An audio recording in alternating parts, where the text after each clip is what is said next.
कर्जा लगानी र यसका सिद्धान्तहरू। कर्जाको परिचय। बैंक तथा वित्तीय संस्थाले अर्थतन्त्रको बचत क्षेत्रबाट रकम सङ्कलन गरी सो रकम कर्जाका रूपमा विभिन्न क्षेत्रमा लगानी गर्दछन्। उक्त रकम सङ्कलन सेयर, ऋण पत्र निष्कासन तथा निक्षेप सङ्कलनबाट गर्न सकिन्छ। कर्जा लगानी बैंक तथा वित्तीय संस्थाको लाभ आर्जन गर्ने प्राथमिक तथा महत्त्वपूर्ण स्रोत हो। बैंक तथा वित्तीय संस्था सम्बन्धी ऐन 2073 अनुसार कर्जा भन्नाले बैंक वा वित्तीय संस्थाले व्यक्ति, फर्म, कम्पनी, संस्था वा अन्य व्यावसायिक प्रतिष्ठानलाई निश्चित अवधिभित्र सामा, ब्याज वा अन्य दस्तुर बुझाउने गरी प्रवाह गरिएको रकम, प्रत्यक्ष वा अप्रत्यक्ष प्रत्याभूति, कर्जाको ब्याज वा अन्य दस्तुर, पूर्ण कर्जा, कर्जाको पुनर्संरचना र नवीकरण, कर्जा चुक्ताको लागि जारी गरिएको जमानी तथा अन्य वचनबद्धता सम्झनुपर्छ। र सो शब्दले राष्ट्र बैंकले सार्वजनिक सूचना प्रकाशन गरी तोकिदिएको कुनै पनि किसिमको ऋण समेतलाई जनाउँदछ। बैंकले सेयर होल्डरबाट प्राप्त लगानी रकम, निक्षेपकर्ताबाट सङ्कलित निक्षेप, अवितरित मुनाफा आदिलाई मुनाफायोग्य विकल्पहरूमा लगानी गर्दछ, जसलाई लगानी गर्दा सम्भव भएसम्म कम जोखिम वहन गरी उच्च लाभ प्राप्त गर्ने उद्देश्यका साथ गरिन्छ। बैंक तथा वित्तीय संस्थाले व्यक्ति वा तथा संस्था, कृत्रिम व्यक्ति वा कानुनी व्यक्तिलाई कर्जा प्रवाह गर्दछ। यसका अलावा नेपाल राष्ट्र बैंकले तोकिदिएको बमोजिम प्राथमिकता प्राप्त क्षेत्र, उत्पादनमूलक क्षेत्र, पिछडिएका वर्ग, कृषि, उद्योग, जलविद्युत जस्ता क्षेत्रमा लगानी गर्नै पर्ने हुन्छ। कर्जा लगानी जोखिमपूर्ण कार्य हो। अर्को शब्दमा भन्नुपर्दा कर्जा लगानी भनेको मुनाफाको लागि जोखिमको स्वीकार हो। कुनै पनि ऋणीलाई प्रवाह गरिएका कर्जाबाट समयमा सामा तथा ब्याज प्राप्त हुन नसके भने बैंक तथा वित्तीय संस्थाको मुनाफा योग्यतामा समस्या आउनुका साथै त्यस्ता समस्याहरू धेरै धराशयी बन्ने जोखिम बढ्छ। बैंक तथा वित्तीय संस्थाको कर्जा लगानीमा विभिन्न किसिमका जोखिमहरू हुन्छन्।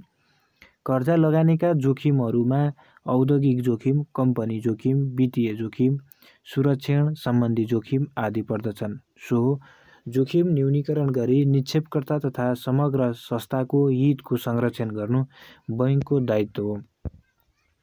बैंक तथा वित्तीय संस्थाले आफ्नो लगानीयोग्य स्रोत तथा साधनबाट न्यूनतम जोखिम वहन गरी अधिकतम लाभ हासिल गर्ने किसिमको कर्जा लगानी उद्देश्य निर्धारण गर्दछन्। यसका लागि कर्जा प्रवाह गर्ने क्रममा ऋणीको चरित्र, योग्यता, पुँजी, सुरक्षण तथा अवस्थाको बारेमा जानकारी राख्नुपर्ने हुन्छ। उपलब्ध साधनबाट लाभको उद्देश्य सहित कर्जाका विभिन्न विकल्पहरूमा तिनको उपयोग गर्ने निरन्तर प्रक्रिया नै बैंक तथा वित्तीय संस्थाको लगानी नीति हो। सफल कर्जा लगानी नीतिले निक्षेपकर्ताको हितको संरक्षण गर्नुका साथै लगानीकर्ता तथा संस्थाको मुनाफामा पनि वृद्धि गर्दछ। कर्जाका मुख्य प्रकारहरू: line of credit,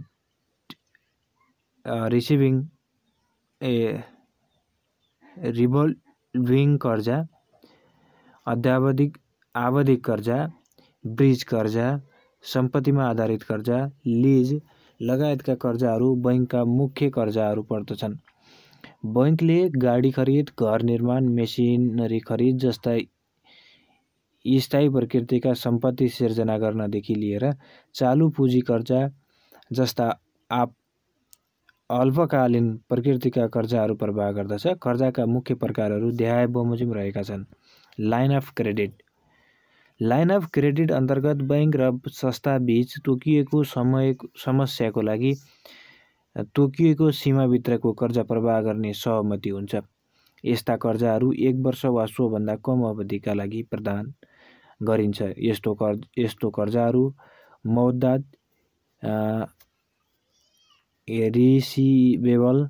account receivable जस्ता सरल सम्पत्ति व्यवस्थापनमा प्रयोग गरिन्छ। मौद्दात बिक्री भएसँगै वा रिसिभेबलको नगद प्राप्त भएसँगै यस्तो ऋणीको आकार घट्दै जाने हुन्छ। यस्तो कर्जा प्रवाह गर्ने क्रममा बैंकले सम्बन्धित संस्थाको कर्जा पर्याप्तताका साथै संस्थाको वित्तीय आवश्यकता पनि मूल्याङ्कन गर्दछ।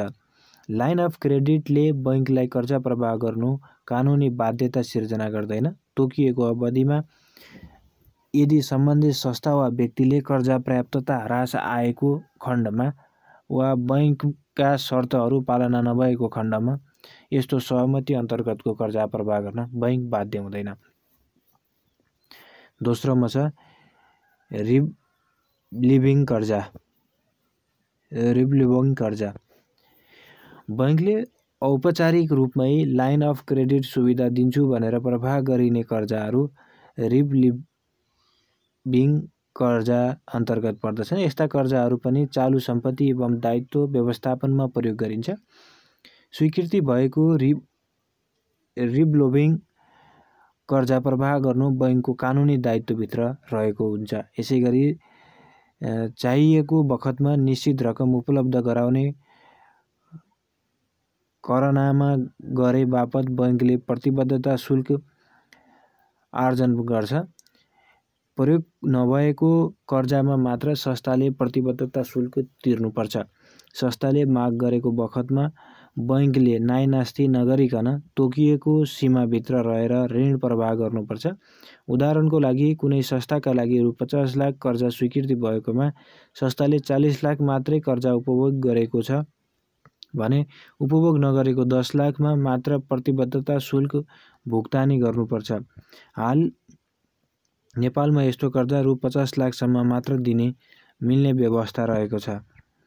त्यसैगरी अर्को छ आवधिक कर्जा।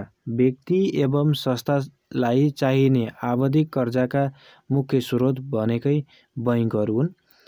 आवधिक कर्जामा अन्य कर्जामा भन्दा फरक दुई विशेषताहरू हुन्छन्। पहिलो, यस्ता कर्जाहरूको अवधि 3 देखि 5 वर्षसम्म हुन्छ।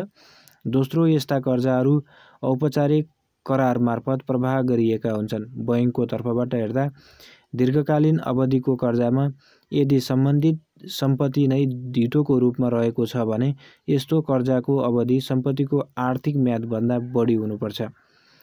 यसैगरी कर्जाबाट खरिद गर्न लागिएको सम्पत्तिको मूल्यभन्दा कर्जा रकम पनि कम हुनुपर्छ। कर्जाबाट खरिद गर्न लागिएको सम्पत्तिको मूल्य र कर्जा रकम बीचको फरक ऋणीको पुँजीको रूपमा रहेको हुन्छ। ऋणीको पुँजीले बैंकलाई कर्जाको भुक्तानीमा अतिरिक्त सुरक्षणको काम गरेको हुन्छ। आवधिक कर्जाहरू मासिक, त्रैमासिक वा चौमासिक किस्तामा भुक्तानी हुने गर्दछन्। यस्तो किस्तामा ब्याज एवं सामा दुवै समावेश गरिएको हुन्छ। कतिपय अवस्थामा भने अन्य किस्ताहरू समान राख्दै कम्तीमा किस्ताको रकम धेरै राख्ने पनि चलन रहेको छ। त्यसैगरी अर्को छ ब्रिज कर्जा। बैंकबाट ठूलो रकमको कर्जा स्वीकृति गर्नुअघि संस्थालाई आवश्यक पर्ने रकमको जोहो गर्न प्रदान गरिने अल्पकालीन कर्जालाई ब्रिज कर्जा भनिन्छ। यो कर्जा अल्पकालीन प्रकृतिको हुने भए पनि कर्जा भुक्तानी स्रोत लगायतका कर्जा मूल्याङ्कनका अन्य पक्षहरू दीर्घकालीन ऋण सरह नै व्यवहार गरिन्छ। किनभने यस्तो ऋण दीर्घकालीन ऋण प्रवाह गर्ने पहिलो खुड्किलोको रूपमा रहेको हुन्छ। बैंकहरूले ठूला आकारका कर्जा प्रवाह गर्दा विस्तृत विश्लेषण गर्नुपर्ने, बैंकको माथिल्लो निकायबाट स्वीकृति लिनुपर्ने एवं कतिपय अवस्थामा नियामक निकायसँग समेत स्वीकृति लिनुपर्ने अवस्था हुने हुनाले लामो समय लाग्ने हुन्छ। लामो समय लगाउँदा ग्राहक अन्य कम्पनीमा जाने सम्भावनालाई कम गर्न बैंकहरूले यस्तो ऋण प्रवाह गर्दछन्। त्यसैगरी चौथोमा छ सम्पत्तिमा आधारित कर्जा। संस्था वा व्यक्तिले सम्पत्ति धितो राखेर प्रवाह गरिने कर्जालाई सम्पत्तिमा आधारित कर्जा भनिन्छ। धितो राखेर दिएका सबै ऋणहरूलाई सम्पत्तिमा आधारित ऋण भन्न सकिन्छ। यस्ता कर्जाको धितोको रूपमा दीर्घकालीन वा अल्पकालीन दुवै खालका सम्पत्तिहरू हुन सक्छन्। अन्य व्यापारिक एवं औद्योगिक कर्जाको तुलनामा यस्तो कर्जामा सम्पत्तिको बजार मूल्यलाई धेरै महत्त्व दिइन्छ। यसका अतिरिक्त कर्जा एवं ब्याज भुक्तानी नभएको खण्डमा धितोमा राखिएका सम्पत्तिहरू बिक्री गरेर कर्जा असुल्ने काम गरिन्छ। यस्ता कर्जाहरूमा जोखिम कम हुने विश्वास गरिन्छ। अर्को छ लिजिङ। सम्पत्ति खरिद नगरिकन सम्पत्ति भोगचलन गर्नको लागि अपनाइने विधि लिजिङ हो। यस अन्तर्गत सम्पत्ति धनी वा भाडामा लिने बीच निश्चित समयको लागि सम्पत्ति प्रयोग गर्ने अधिकार दिने सम्झौता हुन्छ। सम्पत्ति प्रयोग गरे बापत अर्को पक्ष भाडामा लिनेले निश्चित रूपमा भाडा तिर्नुपर्ने हुन्छ। यस्तो काम विशेष गरी फाइनान्स कम्पनीहरूले गर्दछन्। यसमा बैंकले सम्पत्ति खरिद गर्छ र व्यक्ति वा संस्थालाई उक्त सम्पत्ति भाडामा दिइन्छ। घर तथा गाडी जस्ता दीर्घकालीन सम्पत्तिहरूलाई भाडामा दिने प्रचलन रहेको छ। दीर्घकालीन सम्पत्ति खरिद गर्न महँगो हुने हुनाले भाडामा दिने प्रचलन रहेको छ। दीर्घकालीन सम्पत्ति खरिद गर्न महँगो हुने हुनाले भाडामा लिने प्रचलन बढ्दै गएको पाइन्छ। लिजिङ सुविधाले गर्दा संस्थाहरूले ठूलो रकम खर्च नगरिकनै उच्च मूल्य पर्ने मेसिनरी एवं प्लान्ट्सहरू थोरै रकम खर्च गरी प्रयोग गर्न सक्छन्।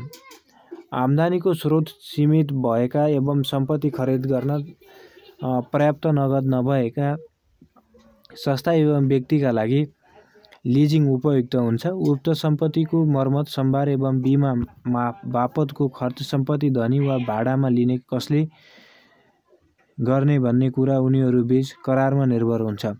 लीज मुख्यतया सञ्चालन लीज तथा वित्तीय लीज गरी दुई प्रकारका हुन्छन्। सञ्चालन लीज छोटो अवधिका लागि हुन्छ। यस्तो करारको अवधि सम्पत्तिको आर्थिक आयु भन्दा कम हुन्छ भने यस्ता लीजहरू खारेज गर्न पनि सकिन्छ। वित्तीय लीजहरू भने दीर्घकालका लागि गरिएको हुन्छ।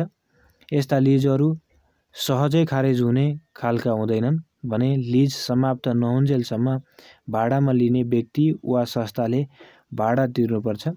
यस्तो लीजको अवधि सम्पत्ति प्रयोग गर्न योग्य हुने अवधि बराबर हुन्छ।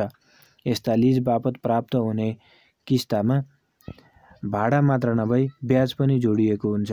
अर्को टपिक्स नेपालमा प्रचलित कर्जाका प्रकारहरू। वर्तमान बैंकिङ प्रणालीमा प्रचलित कर्जाका प्रकारहरू निम्नानुसार छन्। घर कर्जा, सवारी साधन कर्जा, व्यवसाय कर्जा, कृषि उत्पादन कर्जा, हायर पर्चेज कर्जा, सुन धितो कर्जा, अधिविकर्षण कर्जा, शिक्षा कर्जा, शेयर धितो कर्जा, वैदेशिक रोजगार कर्जा, घरयासी कर्जा, मुद्दती निक्षेप तथा सरकारी ऋणपत्रको सुरक्षामा कर्जा, परियोजना कर्जा आदि। त्यसैगरी कर्जा चक्र। कर्जा प्रवाह गर्नुभन्दा अगाडिदेखि कर्जा असुलीसम्मको सम्पूर्ण प्रक्रियालाई कर्जा चक्र भनिन्छ। सम्भावित ग्राहकको खोजी, सोधपुछ तथा छानबिन गर्ने, ग्राहकसँग आवेदन लिने, आवश्यक कागजपत्र लिने, विश्लेषण गर्ने, धितो सुरक्षाको मूल्याङ्कन एवं अनुगमन गर्ने, कर्जा स्वीकृति गर्ने, कर्जा प्रवाह गर्ने, निरीक्षण तथा अनुगमन गर्ने र अन्तमा कर्जा असुली गर्ने सम्मको सम्पूर्ण प्रक्रियालाई कर्जा चक्र भनिन्छ। कर्जा चक्रका देखाएका प्रक्रियाहरूको पालना गर्दै कर्जा कारोबार सञ्चालन गर्नुपर्दछ। एकमा छ ग्राहकको खोजी। बैंकले सर्वप्रथम कर्जा लिने ग्राहकको खोजी गर्नुपर्दछ। बैंकमा आफै आइपुगेका एवं बजार व्यवस्थापकहरूद्वारा खोजेर ल्याइएका ग्राहकहरू कर्जा प्रवाहको लागि उपयुक्त छन् छैनन् भनेर जाँच्ने काम यस चरणमा गरिन्छ। दुईमा कर्जा आवेदन। ग्राहकको खोजी पश्चात ग्राहकसँग कर्जाको लागि आवेदन लिइन्छ। आवेदनको साथमा आवश्यक पर्ने कागजात लिनुका साथै केवाइसी फर्म मार्फत समेत भराइन्छ। आवेदकको बारेमा पर्याप्त जानकारी हासिल गरी कर्जा कारोबारमा निजको विगत पहिल्याउने र असल ग्राहक भएमा मात्र अन्य प्रक्रिया अगाडि बढाइन्छ। कर्जा चक्रमा ग्राहकको खोजी हुन्छ, त्यसपछि कर्जा आवेदन, कर्जा विश्लेषण, कर्जा स्वीकृति, कर्जा प्रवाह, अनुगमन र निरीक्षण र कर्जा असुली। त्यसैगरी अर्को टपिक छ कर्जा विश्लेषण। ग्राहकले पेश गरेका सम्पूर्ण कागजातको अध्ययन गरी कर्जाको धितो सुरक्षाको लागि सम्भावित सम्पत्तिको मूल्याङ्कन, अनुगमन अनुगमन प्रतिवेदन पेश लगायतका कार्य यस अन्तर्गत गरिन्छ। प्रतिवेदन कर्जा प्रवाह गर्न मिल्ने गरी सकारात्मक प्राप्त भए पश्चात कर्जा रकम निर्धारण एवं त्यस सम्बन्धी शर्तहरू समेत किटान गरिन्छ। उपयुक्त विश्लेषण पश्चात कर्जा प्रवाह गर्ने नगर्ने आदि गर्ने भए कति रकम कति अवधिको लागि गर्ने आदि कार्य यस अन्तर्गत पर्दछन्। कर्जा स्वीकृति कर्जा विश्लेषण पश्चात उक्त विश्लेषणको सिफारिस बमोजिम आवेदन दिने ग्राहकको नाममा कर्जा स्वीकृति गर्नुपर्दछ। त्यसैगरी कर्जा प्रवाह स्वीकृति कर्जा बैंकमा अभिलेख राखी दिटो सुरक्षण बापत स्वीकार गरिएको सम्पत्ति कानुन बमोजिम बैंकको नाममा दृष्टिबन्धक गरी सम्बन्धित ग्राहकलाई प्रवाह गर्नुपर्दछ। जमानी बस्नेसँग आवश्यक लिखित गराउने, शर्तहरूमा ऋणीको हस्ताक्षर गराउने, तमसुक गराउने, स्वीकृति कर्जाको भुक्तानी आवश्यकता अनुसार ग्राहकको बैंकमा रहेको चल्ती कर्जा खातामा जम्मा गर्ने वा चेक मार्फत गर्ने आदि कार्य यस अन्तर्गत पर्दछन्। त्यसैगरी अर्को छ अनुगमन र निरीक्षण। कर्जा प्रवाह पश्चात कर्जा पुरा चुक्ता असुली नभएसम्म कर्जा प्रस्ताव तथा शर्तमा उल्लेख भएका कुराहरू पालना भए नभएको सम्बन्धमा अनुगमन तथा निरीक्षण गर्नुपर्दछ। कर्जा रकमको दुरुपयोग भएको छ छैन यकिन गर्न भौतिक रूपमा जाँचबुझ गर्नुपर्दछ। कर्जाका शर्तहरू पुनरावलोकन गर्नुपर्ने अवस्था नपर्ने कुरा समेत अनुगमन एवं निरीक्षणका क्रममा थाहा हुने भएकोले यसको ठूलो महत्त्व रहेको देखिन्छ। कर्जा असुली कर्जा सम्झौतामा उल्लेख भए अनुसार कर्जा चुक्ता गर्ने समय तालिका अनुसार ग्राहकले सावा ब्याज र अन्य शुल्कहरू सहित सम्पूर्ण रकम बैंकलाई भुक्तानी गर्नुपर्दछ। यो कर्जा चक्रको अन्तिम प्रक्रिया हो। ग्राहकले समयमा कर्जाको भुक्तानी नगरेमा बैंकको कर्जा असुली नियमावली कर्जा असुली कार्यविधि बमोजिम कर्जा असुली गर्ने वा बक्यौदा रकमको भुक्तानी पुनरातालिकीकरण पुनर्संरचना र असुली सम्बन्धी अन्य कारबाही गर्नुपर्दछ। कर्जा असुली पश्चात उक्त रकम पुनः लगानी गर्नुपर्ने भएकाले पुनः ग्राहकको खोजी गरी नयाँ कर्जा चक्रको सुरुवात हुन्छ। अर्को टपिक कर्जा लगानीका सिद्धान्तहरू। बैंक तथा वित्तीय संस्थाले आफूसँग भएको पुँजीकोष तथा निक्षेप दायित्वलाई प्रभावकारी रूपमा लगानी गर्न सामान्यतया निम्न कर्जा सम्बन्धी सिद्धान्तहरू अवलम्बन गर्दछ। एकमा छ तरलताको सिद्धान्त। तरलता भन्नाले कुनै पनि संस्थाको अल्पकालीन दायित्व भुक्तानी गर्न सक्ने क्षमतालाई बुझिन्छ। निक्षेपकर्ताको हितको संरक्षण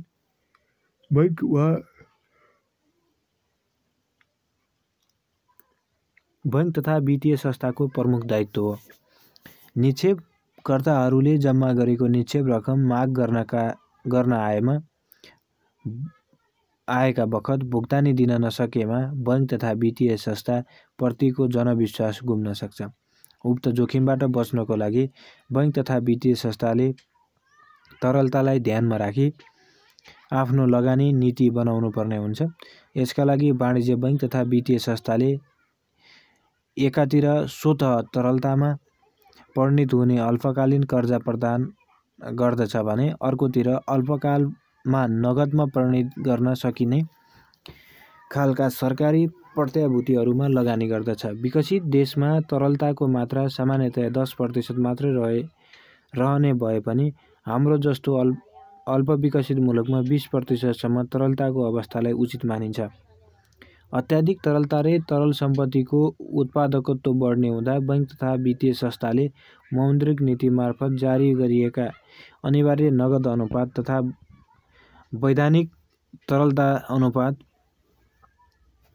लाई समेत मध्यनजर गर्नुपर्ने हुन्छ।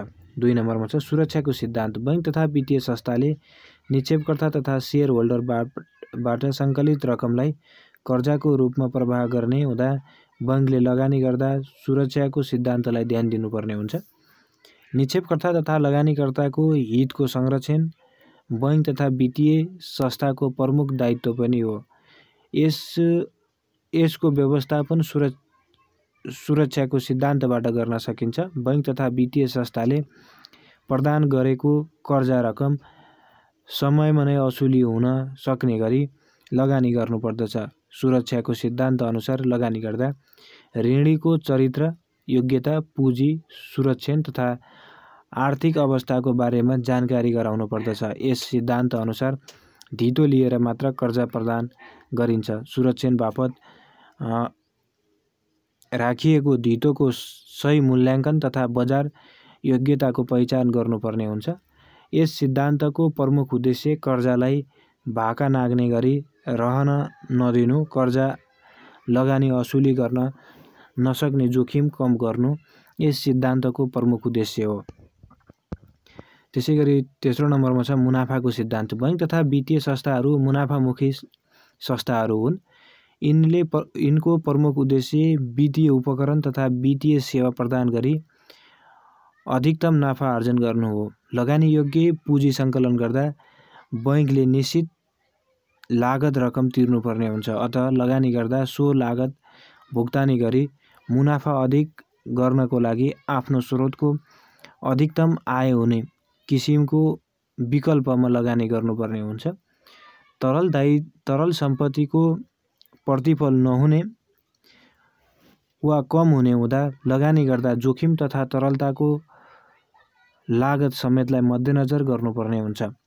लगानीमा प्रतिफल तथा सुरक्षाको उचित व्यवस्थापन बैंक तथा वित्तीय संस्थाको सबल पक्ष हो। चौथोमा विविधीकरणको सिद्धान्त। विविधीकरणको सिद्धान्त उल्लेखित तरलता, सुरक्षा र मुनाफाको सिद्धान्तलाई समायोजन गर्ने प्रमुख सिद्धान्त हो। यसले लगानीमा विविधीकरणलाई महत्त्व दिन्छ। बैंक तथा वित्तीय संस्थाले आफ्नो लगानी कुनै एक परियोजनामा मात्र नगरी विविध विकल्पमा गर्नुपर्ने हुन्छ, जसले लगानी सम्बन्धी जोखिमलाई फरक विकल्पमा छरिदिन्छ। यो सिद्धान्त do not put all eggs in small buckets भन्ने सिद्धान्तमा आधारित छ। यो सिद्धान्तमा कुनै पनि एक परियोजनाबाट हुन सक्ने घाटालाई अर्को विकल्पबाट समायोजन गर्न सकिन्छ। अतः बैंक तथा वित्तीय संस्थाले आफ्नो लगानीलाई कृषि, उद्योग, व्यापारमा लगानी गर्नुका साथै फरक भौगोलिक क्षेत्रमा समेत कर्जा परिचालन गर्नुपर्ने हुन्छ। त्यसैगरी पाँचौं नम्बरमा छ स्थिरताको सिद्धान्त। स्थिरताको सिद्धान्तले बैंक तथा वित्तीय संस्थाले सेयर तथा डिबेन्चरहरूमा लगानी गर्दा मूल्यमा स्थिरता कायम हुन सक्ने धितोपत्र हेरी लगानी गर्नुपर्ने हुन्छ। मूल्यमा आउने गिरावटलाई बैंक तथा वित्तीय संस्थाले बाहेचम गर्न सक्दैन। अतः लगानी गर्दा मूल्यमा गिरावटको सम्भावना नहुने धितोपत्रमा लगानी गर्नुपर्ने हुन्छ। छैठौं नम्बरमा छ सामाजिक दायित्व तथा राष्ट्रिय हितको सिद्धान्त। समाज तथा राष्ट्रको आर्थिक विकासमा बैंक तथा वित्तीय संस्थाको भूमिका अपरिहार्य रहन्छ। सरकारी तौरबाट निर्मित वित्तीय कार्ययोजनाको स्थानीय तहमा कार्यान्वयन बैंक तथा वित्तीय संस्थाबाट नै हुन्छ। उदाहरणका लागि प्राथमिक प्राप्त क्षेत्र, घरेलु उद्योग, विपन्न वर्ग, भूकम्प पीडित, बाढी पीडित, युवा स्वरोजगारी आदिका कर्जा लगानी गर्ने र विकट भौगोलिक क्षेत्रमा सेवा विस्तार गर्ने, बैंकिङ बिनाको विकास गर्ने आदि कार्यलाई लिन सकिन्छ। अतः बैंक तथा वित्तीय संस्था सम्बन्धी मुनाफामुखी संस्थाहरू हुन्। यिनीहरूले विभिन्न क्षेत्रबाट सङ्कलन गरेको पुँजीलाई न्यूनतम जोखिम वहन गरी अधिकतम मुनाफा आर्जन गर्ने विकल्पमा लगानी गर्दछन्। लगानी सम्बन्धी विभिन्न जोखिम कम गरी अधिकतम प्रतिफल प्राप्त गर्न कर्जा लगानीका विभिन्न सिद्धान्तहरू अपनाउने गर्दछन्। तर बढ्दो व्यावसायिकतासँगै कर्जा नीति सुरक्षामूलक भन्दा उद्देश्यमूलक हुँदै गएको छ। यस्तो अवस्थामा कर्जा नीति व्यावहारिक तथा समय सापेक्ष हुनु जरुरी देखिन्छ। अर्को छ कर्जा लगानीका आधारहरू। वाणिज्य बैंकहरूले विभिन्न आधारहरू लिएर कर्जा लगानी गरेका पाइन्छ। यो आधारहरूलाई निम्नानुसार छलफल गर्न सकिन्छ। एकमा छ परियोजना अध्ययन। बैंकहरूले उद्यमी तथा व्यवसायीले गर्ने कारोबार तथा उद्यमको विषयमा सूक्ष्म विश्लेषण गरेर सोको सम्भाव्यता र प्रतिफललाई अध्ययन गर्दछन्। सोको आधारमा बैंकहरूले कर्जा लगानी गर्ने गर्दछन्। यसरी कर्जा विश्लेषण गर्दा विविध पक्षहरूमा ध्यान पुर्याइन्छ। अध्ययन क्रममा बैंकको कर्जाको परिचय तथा संक्षिप्त व्यावसायिक झलक र सोको सोको साथै अन्य पक्षहरूको पनि विश्लेषण गर्नुपर्ने हुन्छ। कर्जा विश्लेषणमा मूल्याङ्कन गरिने विषयहरूमा निम्न अनुसार हुन सक्दछन्। परियोजनाको संक्षिप्त झलक। यस अन्तर्गत प्रस्तावित कर्जा माग गरेको व्यवसायको सम्बन्धमा विवरणहरू तयार गरी पेश गरिन्छ। यसमा विभिन्न तथ्यहरू प्रस्तुत हुन्छन्। परियोजना वा व्यवसायको नाम, दर्ता नम्बर, ठेगाना आदिको साथै परियोजना सञ्चालक तथा कर्जा माग गर्नेको नाम, ठेगाना तथा 3 पुस्ते विवरणहरू आदि। परियोजनाको उद्देश्य, कार्यक्षेत्र र व्यवसायको प्रकृति, परियोजना सञ्चालन तथा प्रमोसन वा उद्यमीहरूको नाम, ठेगाना र नागरिकता, परियोजना दर्ता प्रमाणपत्र, आयकर बुझाएको निस्सा, पाना नम्बर, पर्सनल एकाउन्ट नम्बर दर्ता, परियोजनासँग सम्बन्धित अन्य कागजातहरू जस्तै प्रबन्धपत्र, नियमावली वा विधान, सम्झौता पत्र तथा अन्य कागजातहरूको छवि चित्र आदि। कर्जा लिनका लागि सञ्चालक समिति तथा कार्यकारी समितिबाट निर्णय गरिएको र कारोबार गर्न मनोनयन गरेको व्यक्तिको नाम, ठेगाना र अन्य विवरणको माइनट उतार। कर्जा माग गर्दा दिइने धितोको विवरण र सोसँग सम्बन्धित कागजात विवरणहरू जस्तै जग्गाधनी प्रमाण, पूर्जा, मालपोत, बुझाएको रसिद, किताब खुलेको प्रमाणित नापी नक्सा, ब्लुप्रिन्ट, 4 किल्ला प्रमाणित भवन तथा घरमा भएमा घरको नक्सा र नक्सा पास भएको निस्सा आदिको छवि चित्र र सक्कल विवरण। परियोजनाको विविध पक्ष जस्तै उद्देश्य, व्यावसायिक क्षेत्र, अनुमानित उत्पादन तथा वितरण, परियोजना, जनशक्ति, सम्भाव्य तथा वित्तीय पक्षको विगत र भावी अनुमानित विवरण आदिमा विश्लेषण गरिएको विस्तृत विवरण। बजारीकरण, उत्पादित वस्तु, सो वस्तुको लक्षित उपभोक्ता, उपलब्ध वैकल्पिक वस्तु, सम्भावित मागको अनुमानित विवरण, कमसे कम 5 वर्षको लागि माग हुने समूह, मूल्य तथा आपूर्ति स्थिति र वस्तुको गुणस्तर, प्रतिस्पर्धाको अवस्था, सरकारको नीति तथा विद्यमान नियम तथा अन्य विवरणहरूलाई सूक्ष्म रूपमा आकलन गरी प्रस्तावित परियोजनाको बजारीकरण सम्बन्धी प्रस्तावको तयारी गर्नुपर्दछ। वाणिज्य बैङ्कको सवालमा बैङ्कले सञ्चालन गरेका सेवाहरूको बजारीकरण गर्ने कार्य नै बजारीकरण हो।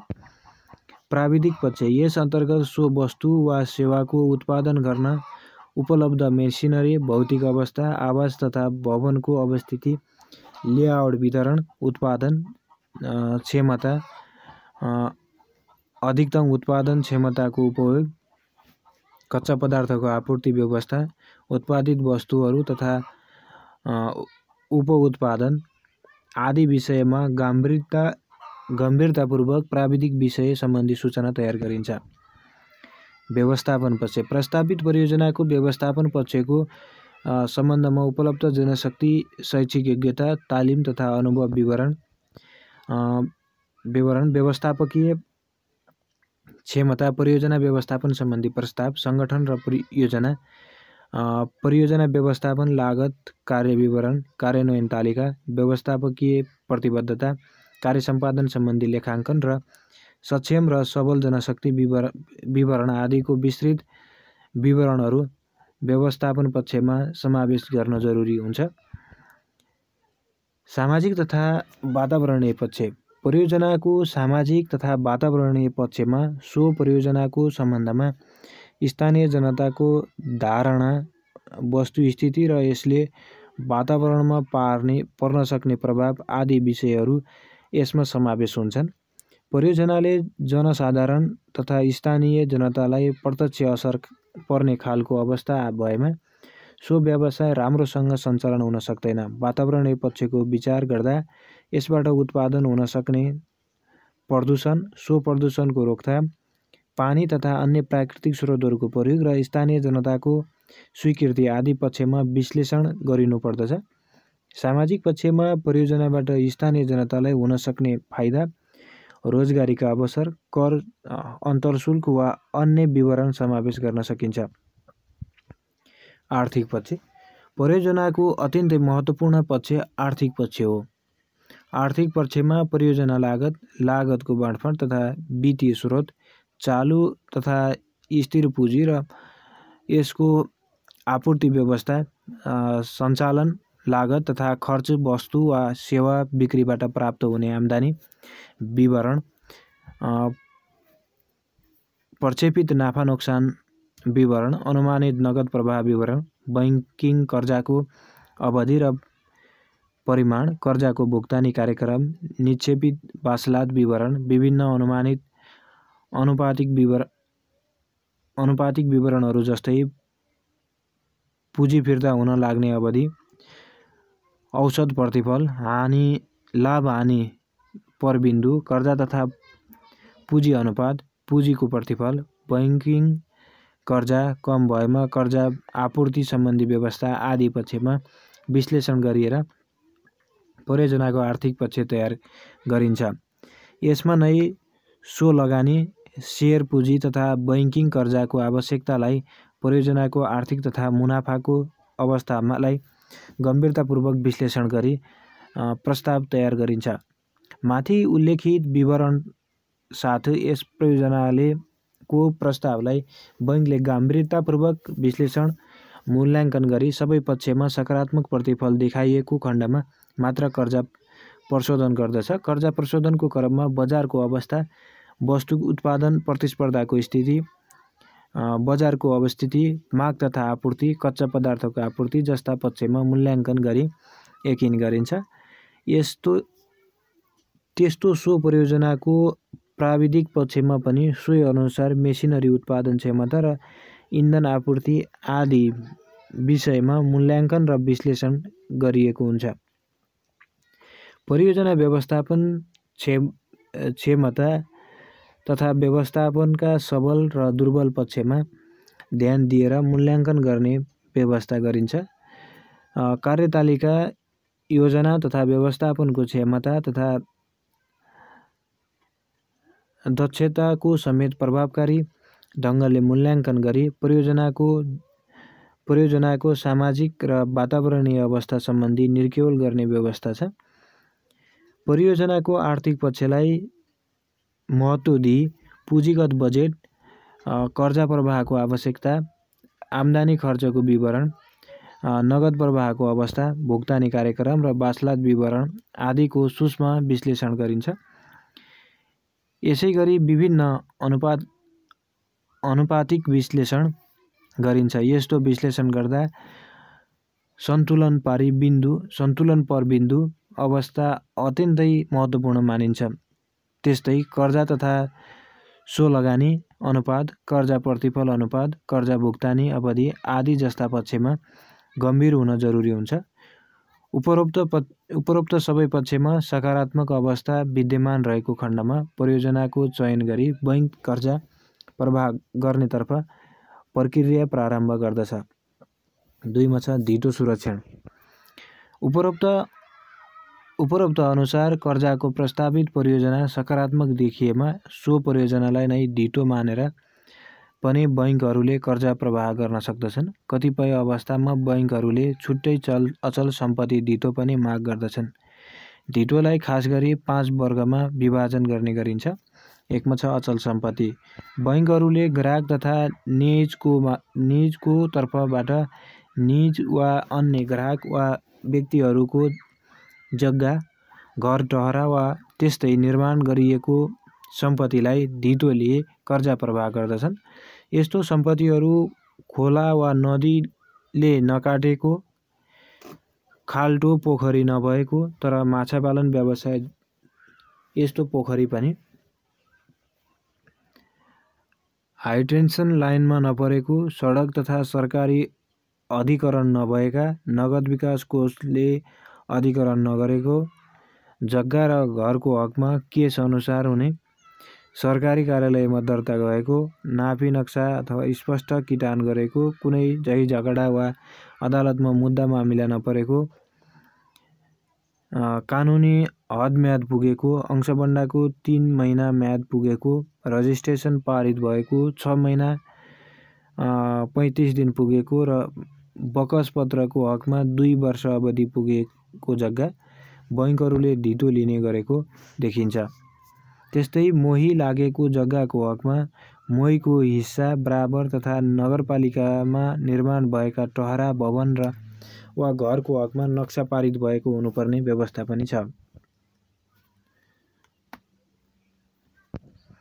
मेसिन तथा अन्य सम्पत्ति। बैंक तथा वित्तीय संस्थाहरूले कुनै उद्योग व्यवसाय वा परियोजनामा प्रयोग भएका मेसिन तथा उपयुक्त ठूला यन्त्र, गाडीहरू, जहाज आदि सम्पत्तिहरू समेतलाई धितो मानी कर्जा प्रवाह गर्दछन्।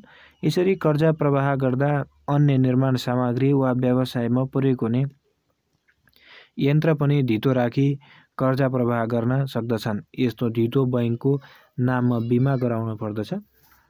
यस्ता सम्पत्तिको मूल्य कायम गर्दा प्रतिज्ञापन पत्र तथा उत्पादन गर्ने कम्पनीको कोटेसन तथा दर रेटलाई आधार लिएर हरासखट्टी गरेपछि कायम गरिने व्यवस्था छ। यस्ता सम्पत्तिहरू हक हस्तान्तरणका लागि दर्ता गर्ने निकायमा रोक्का समेत राख्ने गरिन्छ। अर्को छ परियोजना तथा वस्तु सुरक्षण। कर्जा प्रवाहका लागि प्रस्तावित परियोजना र व्यवसायलाई बैंक धितोको रूपमा स्वीकार गरेर पनि कर्जा प्रवाह गर्न सक्दछन्। ठुल्ठुला परियोजना र सहवित्तीयकरणको आधारमा कर्जा प्रवाह गर्दा परियोजनालाई नै धितो मानी कर्जा प्रवाह गर्ने गरेको देखिन्छ। यस्तै हाइपोथेकेसन कर्जामा कारोबारका लागि खरिद गरिने वस्तुलाई गोदाममा राखी सो सामान राख्ने गोदाममा बैंकले संयुक्त ताला लगाई राख्दछन्। कर्जा बुझाएको आधारमा सामानहरू बिक्री गर्नका लागि सुविधा उपलब्ध गराइन्छ। त्यसै गरी हाई पर्चेज कर्जा प्रवाह गर्दा बैंकले सो सवारी साधनलाई आफ्नो नाममा दर्ता गराई बिमा समेत गर्न लगाई सोको लाभान्वित पक्ष बैंक भई पनि कर्जा प्रवाह गर्दछन्। यसरी प्रभावित कर्जाको सामा चुक्ता बुझाएपछि मात्र ग्राहकको नाममा नामसारी गरी दिने व्यवस्था मिलाइएको देखिन्छ। त्यस्तो ठुल्ठुला मेसिनहरू तथा पेशागत औजारहरूलाई पनि धितो लिए कर्जा प्रवाह गरेको पाइन्छ। सुन चाँदी। बैंक तथा वित्तीय संस्थाहरूले सुन वा चाँदी तथा सोबाट बनेका गरगहना धितो लिएर पनि कर्जा प्रवाह गर्दछन्। यस्तो धितो लिँदा बैंक तथा वित्तीय संस्थाहरूले पर्याप्त मार्जिन राख्दछन्। कागजात सुरक्षण। खास गरी कागजातमा उल्लेख सम्पत्तिहरू जस्तै राष्ट्रिय बचत पत्र, सरकारी बन्ड,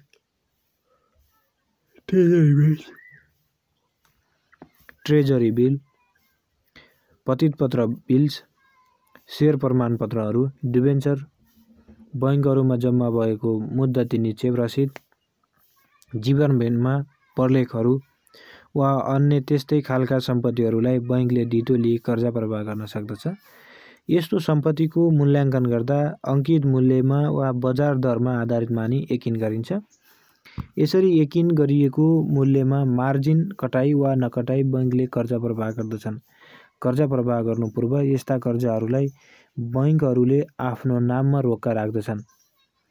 यसको अलावा बैंकहरूले पत्याएका व्यवसायी निकाय तथा व्यक्तिहरूको जमानी पनि कर्जा प्रवाह गर्न सक्दछन्।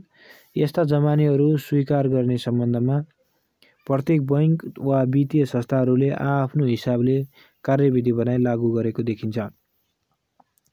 सरकारी, गैर सरकारी सङ्घ संस्था वा अन्तर्राष्ट्रिय सङ्घ संस्था आदिको जमानतमा पनि बैंकहरूले कर्जा प्रवाह गर्दछन्। त्यसै गरी बैंकहरूले पत्याएका विभिन्न निकायको जमानत स्वीकार गरी कर्जा प्रवाह गर्दछन्। यस्तो कागजात सुरक्षणलाई बैंकहरूले तुलनात्मक रूपमा बढी सुरक्षण मान्ने गरेको पाइन्छ। उपरोक्त अनुसार ग्राहकहरूले पेश गरेको धितोलाई बैंकले नियुक्ति गरेका मूल्याङ्कनकर्ता तथा वा बैंक कर्मचारीहरूबाट मूल्याङ्कन गरी त्यसको मूल्य तोकिन्छ। मूल्य तोक्दा बजारमा प्रचलित दर, मालपोत तथा कर कार्यालयको मूल्याङ्कन गरेको दर, यदाकदा नगरपालिका वा गाउँपालिकाबाट भएको मूल्याङ्कनलाई पनि आधार मानिन्छ र त्यसपछि निरीक्षणकर्ताको विवेकमा बजार मूल्यको आधार लिई उपयुक्त तीनै प्रकारका मूल्याङ्कनबाट औसत मूल्य कायम गरिन्छ। यसरी कायम गरिएको मूल्यमा बैंकले नियमअनुसार मार्जिन कटाई, कर्जा तथा बैंकिङ सुविधा दिने सीमा निर्धारण गरिन्छ। सो अनुसार कर्जा तथा अन्य कारोबार सम्बन्धी सुविधा दिने सीमाहरू निर्धारण गरिन्छ। सो अनुसार कर्जा तथा अन्य कारोबार सुविधा उपलब्ध गराए बापत बैंकहरू ब्याज तथा कमिसन प्राप्त गर्दछन्। यसरी मूल्याङ्कन गरिएको धितो बैंकहरूको नियमअनुसार सम्बन्धित मालपोत कार्यालय वा अन्य सम्बन्धित कार्यालयमा बैंकको नाममा दृष्टिबन्धक मालपोत कार्यालय वा अन्य सम्बन्धित पारित गर्दा मूल्याङ्कन रकम नै उल्लेख गरिन्छ। रोक्का राखेपछि सो सम्पत्तिको हक हस्तान्तरण हुन सक्दैन वा बैंकको कर्जा भुक्तान गरेपछि वा अन्य व्यवस्था गरेपछि बैंकले नै गरेको अनुरोधको आधारमा फुकुवा वा नामसारी हुने व्यवस्था छ। तर मेसिन, गाडी तथा अन्य वस्तुहरूको मूल्याङ्कन गर्दा भन्सारको विज्ञापन पत्र वा खरिद बिलको आधारमा मूल्य कायम गर्ने प्रचलन पाइन्छ। कागजातको मूल्य भने सो कागजातमा अङ्कित मूल्य वा बजारमा कायम रहेको मूल्यलाई आधार मानि यकिन गर्न सकिन्छ। 3. कर्जा ग्राहकको व्यवस्था। कर्जा प्रवाह तथा बैंकिङ सुविधा उपलब्ध गराउँदा सम्बन्धित ग्राहकको व्यक्तिगत गुण, आचरण, चालचलन, योग्यता, अनुभव, तालिम आदि पक्षमा पनि बैंकहरूले सतर्कतापूर्वक सूचनाहरू सङ्कलन गरी मूल्याङ्कन गर्दछन्। सकेसम्म गलत तथा खराब आचरण भएका र गलत व्यवसायीहरूलाई बैंकहरूले कर्जा प्रवाह गर्दैनन्, किनभने गलत ग्राहकहरूबाट बैंकलाई कुनै पनि समयमा धोका भई कर्जा उठाउन कठिन हुन सक्दछ भन्ने मान्यता बैंकमा हुन्छ। ख्यातिप्राप्त, इमान्दार र पेशागत व्यवसाय सञ्चालन गर्ने ग्राहकहरूबाट साधारणतया बैंकको कर्जा यथासमयमा असुल हुने र कर्जा नडुब्ने मान्यता रहेको हुन्छ। यसै मान्यता अनुसार बैंकहरूले सामान्यतया सदा सर्वदा लगनशील, असल र विश्वासिला ग्राहकहरूको खोजी गरिरहेका पाइन्छ। किनभने बैंकिङ व्यवसाय विश्वास र ख्यातिमा सञ्चालन हुने भएकाले यस व्यवसायले सदा लगनशील, इमान्दार र कर्मवीरहरूलाई आफ्नो ग्राहक बनाउने प्रयत्न गर्दछ। 4 मा छ साख सूचना सङ्कलन। कर्जा माग गर्ने ग्राहक नयाँ भएको खण्डमा बैंकले अन्य बैंक तथा वित्तीय संस्थाहरूमा त्यस्तो ग्राहकहरू के कस्तो कारोबार छ भनी गोप्य तरिकाले सूचना सङ्कलन गर्दछन्। त्यसैलाई खास सूचना पनि भनिन्छ। यो खास सूचनाको आधारमा बैंकहरूमा आउने ग्राहकहरूको अन्य बैंकसँग कस्तो कारोबारको अवस्था छ भनी जानकारी पाउन सकिन्छ। यस प्रणालीलाई प्रभावकारी बनाउन नेपाल राष्ट्र बैंक अन्तर्गत कर्जा सूचना केन्द्रको स्थापना गरी कर्जा सम्बन्धी ग्राहकहरूको सूचना प्रदान गर्दै आएको पाइन्छ। अहिले यसलाई छुट्टै पब्लिक कम्पनीमा रूपान्तरण गरिसकिएको छ।